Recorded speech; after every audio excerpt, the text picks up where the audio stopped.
बाबा जी की प्यारी साथ संगत जी, आज जो मैं आपको बताने जा रही हूँ, उससे पहले अगर आपने हमारा channel ocean of love like, share, follow और सब्सक्राइब नहीं किया है तो ज़रूर कर लीजिए। साथ में बेल आइकन भी ज़रूर प्रेस करें जी, जिससे आपको बाबा जी की प्यारी प्यारी बातें पता चल सके। तो बाबा जी की बहुत ही प्यारी साथ संगत जी, जिस सच्ची घटना का जिक्र आज मैं करने जा रही हूँ, वो सुनकर आपकी आंखों से आंसू रुक नहीं पाएंगे। और अगर आप किसी भी मुश्किल से गुजर रहे होंगे या किसी भी मुसीबत में होंगे तो इस घटना से आपको अपने सतगुरु पर विश्वास और बढ़ जाएगा। एक बार की बात है, कबीर जी की वडियाई हर जगह फैल रही थी और जो भी अपनी परेशानियां लेके कबीर जी के पास आता तो कबीर जी उनकी हर परेशानी का हल देकर ही उनको भेजते।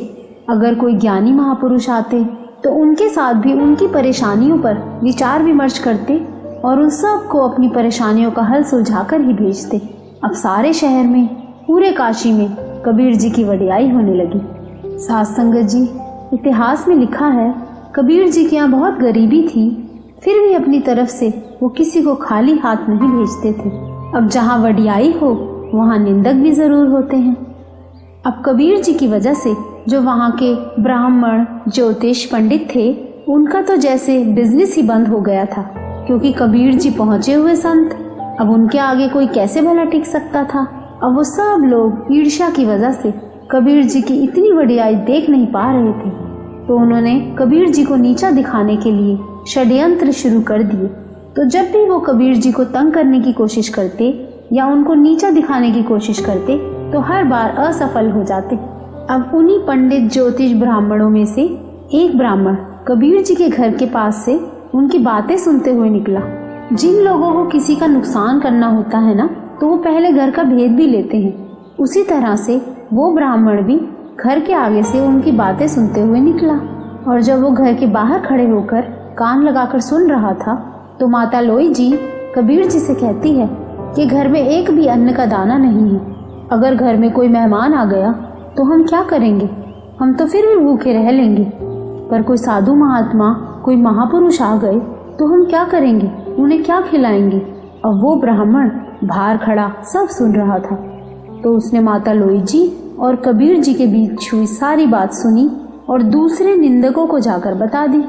तो उन सब लोगों को मौका मिल गया इस बात का फायदा उठाने का, और इसी बात का फायदा उठाते हुए उन्होंने पूरे शहर में ये ऐलान करवा दिया कि कबीर जी के घर में भोजन का इतना भंडार है, और उन्होंने सारे गांव वालों को खाने पर बुलाया है। और उन्होंने ये भी ऐलान करवा दिया कि कबीर जी के घर में जो भी भोजन करने आएगा उनको बहुत सारा पदार्थ और बहुत सारी मिठाइयाँ और लड्डू भी साथ में दान देंगे। अब सारे शहर की भीड़ कबीर जी के घर की तरफ आने लगी। जब कबीर जी और लोई जी को ये पता चला कि शहर में इस तरह का ऐलान हुआ है कि कबीर जी के घर में बहुत भोजन है और वो सबको खाना खिलाएंगे, तो कबीर जी और लोई जी पहले ही घर से निकल गए और जंगल की तरफ जाकर बैठ गए। सोचने लगे, ज्यादा से ज्यादा लोग निंदा करके चले जाएंगे, पर अगर हम घर में ही रहे तो घर जाकर क्या जवाब देंगे। वो जंगल में चले तो गए, पर भजन सिमरन पर बैठ गए। अब उनकी चिंता चिंतन में बदल गई। साथ संगत जी, हमारा चिंतन क्या है? भजन सिमरन है। इतिहास गवाह है, कबीर जी ने अपने पूरे जीवन में मुश्किलों का सामना किया, पर परमात्मा हर पल उनके साथ था।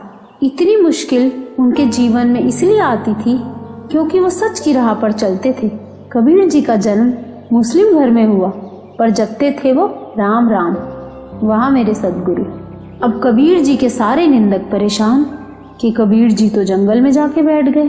अब आगे क्या होता है? कुछ देर बाद कबीर जी के कानों में जयकारे की आवाजें पड़ी, धन कबीर, धन कबीर। और कबीर जी हैरान। अब वहीं जंगल में कबीर जी ने आसपास के लोगों से पूछा कि ये धन कबीर का जयकारा क्यों लगा रहे हैं। और वो लोग जो शक्ल से कबीर जी को नहीं पहचानते थे, तो उन्होंने कबीर जी को बताया कि जाओ कबीर जी के घर में, वहाँ बहुत बड़ा भंडारा लगा है, इतना बड़ा दानी हमने कहीं नहीं देखा। कबीर जी खुद सोने की थाली में भोजन परोस रहे हैं और कहते हैं खाना खाने के बाद थाली भी साथ ही ले जाना। अब कबीर जी हैरान हो गए। अब वो लोई जी के साथ अपने घर की तरफ चल पड़े। और कबीर जी ने चादर लपेटी हुई थी और जाकर वहीं लाइन में बैठ गए जहाँ सबको भोजन परोसा जा रहा था। उन्होंने सोचा, देखे तो जरा ये हो क्या रहा है।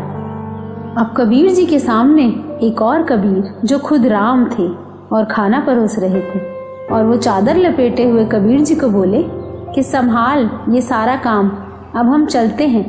वहाँ मेरे सद्गुरु, कैसे लाज रखी राम ने कबीर जी की। पर उन्होंने लाज क्यों रखी साध संगत जी? खुद राम बार बार आकर कबीर जी की लाज क्यों रखते थे? बड़े ही ध्यान से सुनना। जो खुद को अपने सतगुरु को समर्पण कर दे या सरेंडर कर दे या अपनी डोरी सतगुरु को सौंप देता है, और अगर वो पूरा भरोसा अपने सतगुरु पर करेगा कि जो गुरु कर रहा है अच्छा कर रहा है, चाहे मुसीबत का ही समा क्यों ना हो, तो सतगुरु अपने भक्त की लाज जरूर रखते हैं। उन्हें आना ही पड़ता है। विश्वास करके तो देखो, वो आपके विश्वास को कभी टूटने नहीं देंगे। साध संगत जी, ये घटना सुन के आप सबको कोई तो एहसास जरूर हुआ होगा कि बाबा जी ने कई बार हमारी लाज जरूर रखी है। कई बार हम आने वाली मुसीबत से पहले ही डरने लगते हैं, चिंता में लग जाते हैं, नई नई युक्तियां सोचने लगते हैं कि ऐसा हुआ तो क्या होगा, वैसा हुआ तो क्या होगा। पर ऐसा कुछ ना होकर कुछ अलग ही हो जाता है, क्योंकि सतगुरु हर पल हमारे साथ हैं। हम कहकर तो भूल जाते हैं कि बाबा जी हमें बचाओ इस दुविधा से, और फिर चिंता में लग जाते हैं। पर हमारी अवस्था तो परमात्मा अच्छी तरह समझता है।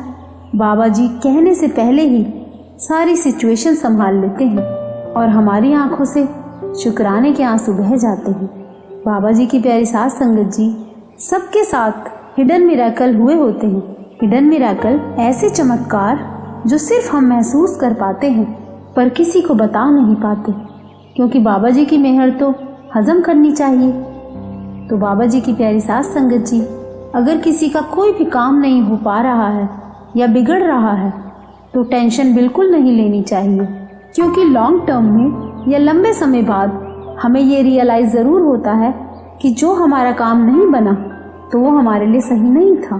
तो इसलिए चिंता बिल्कुल नहीं करनी है, सब बाबा जी पर छोड़ दो, वो हमारी संभाल ज़रूर करते हैं। वो कहते हैं ना, मेरे मालिक मेरे सतगुरु, आज फिर जीवन की किताब खोली तो देखा हर पन्ना तेरी रहमतों से भरा था। अगर आपको ये वीडियो अच्छा लगा हो तो लाइक ज़रूर करना जी। इस वीडियो को ज़्यादा से ज़्यादा शेयर करना, जिससे हमारे अपने कोई भी परेशानी से गुजर रहे हैं तो इससे उनको हिम्मत मिल सके। फॉलो और सब्सक्राइब भी ज़रूर करना जी।